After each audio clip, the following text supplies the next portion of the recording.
Olá IPCA, hoje é sexta-feira, dia 20 de junho de 2014.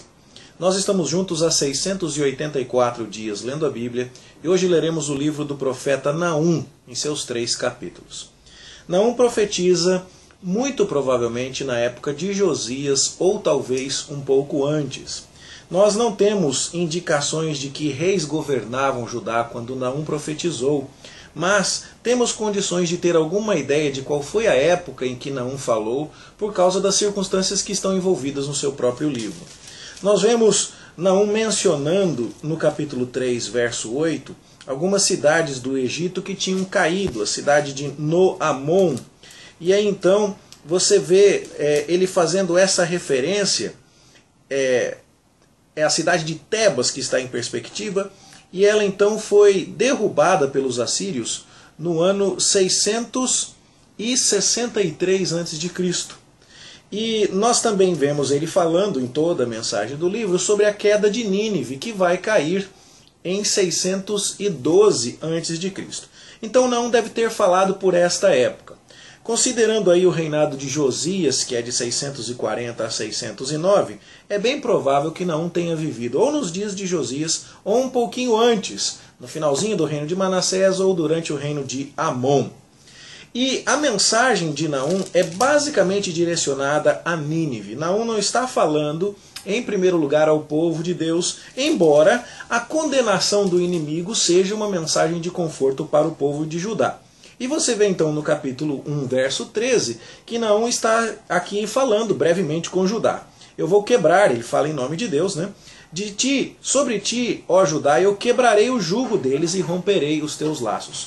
Ou seja, quando os assírios fossem destruídos, o povo de Judá experimentaria algum alívio. E isso está em pleno acordo com aquilo que a gente viu no livro de Isaías, quando Deus pronunciou sentenças contra as nações que achavam que podiam existir à parte do Senhor, e com essas sentenças Deus convocava Judá a confiar unicamente nele e não em qualquer aliança humana. O livro de Naum começa com uma sentença contra Nínive, e você vê sentenças contra as nações em Isaías no capítulo 13, verso 1, capítulo 15, verso 1, capítulo 17, verso 1, capítulo 19, verso 1, capítulo 21, verso 1, e assim por diante. E a ideia de que a destruição do inimigo será algo que Deus fará em benefício do seu povo também está muito bem explicitada lá no livro de Isaías, especialmente nos seus capítulos finais. Já há também no próprio livro de Isaías a menção de que depois de usar os assírios para fazer a disciplina que ele pretendia sobre o seu povo, esse povo assírio que tanto se jactava, se orgulhava de suas capacidades, seria humilhado por Deus, porque o machado não tem o direito de se vangloriar contra aquele que o usa. É o que nós lemos lá em Isaías capítulo 10. E o que você vai ver aqui em Naum é exatamente isso. A descrição que Naum faz da queda da Assíria é feita em vívida linguagem poética, usando muitos elementos da natureza, falando mais em termos de atmosfera do que na descrição de fatos ou circunstâncias específicas. Você vê aqui no verso 4 do capítulo 1, que fala de Bazã, que é uma rica região agrícola, né? Do Carmelo, que é uma região de vegetação muito exuberante, do Líbano, que tem os seus cedros, árvores com 40 metros de altura, e fala que tudo isso vai se estremecer com a manifestação do julgamento de Deus. Esse Deus que livra o seu povo, que é bom, como diz o verso 7, que conhece os que nele se refugiam e os protege. E vai fazer isso, como dizem versos 13 a 15 do capítulo 1, livrando Judá ao destruir os assírios. A mensagem, portanto, fala sobre a Assíria, é uma sentença contra a Assíria, mas traz conforto para o povo de Judá. Assim é que a atmosfera dramática dessa conquista de Nínive é descrita ao longo do restante do livro, e nós vemos aqui, por exemplo, no verso 7 do capítulo 2, a cidade rainha está despida e levada em cativeiro. As suas servas gemem como pombas e batem no peito. É um exemplo da linguagem dramática que é empregada aqui. Nínive era conhecida, os assírios, melhor dizendo, eram conhecidos porque seus reis costumavam caçar leões para exibir sua bravura.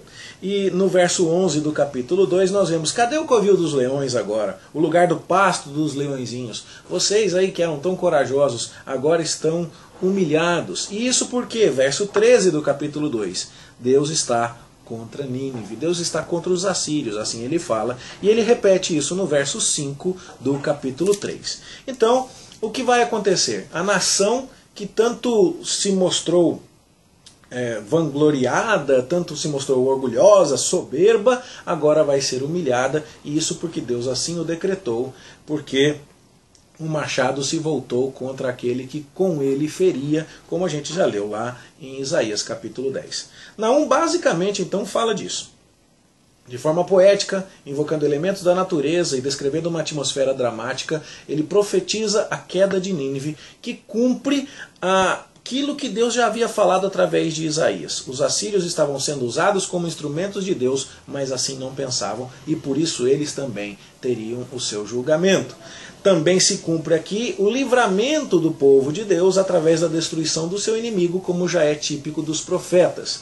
E assim, o que temos a explicar a respeito de Naum é isso, e é de certa forma bastante simples, certo? A época que Naum profetiza é razoavelmente definida e está bem relacionada a esse contexto de Reis e Crônicas que andamos lendo nesses 3 últimos dias. Essa é a mensagem, não deve haver muita dificuldade para isso, até porque, felizmente, para compreender isso, a gente já veio construindo nos últimos vídeos todo o contexto que agora dispensa maiores explicações.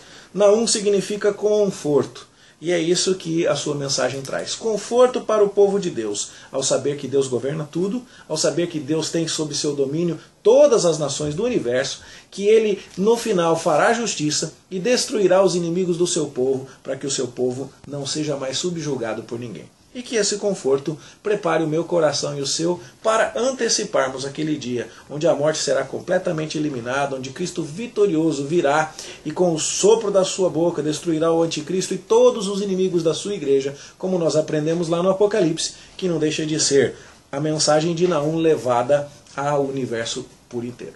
Então, é isso que tínhamos a comentar, esperamos que você se edifique com a leitura deste texto, se aproprie das verdades nele contidas e tenha um bom estudo. Amanhã a gente se encontra aqui, se Deus quiser. Até lá.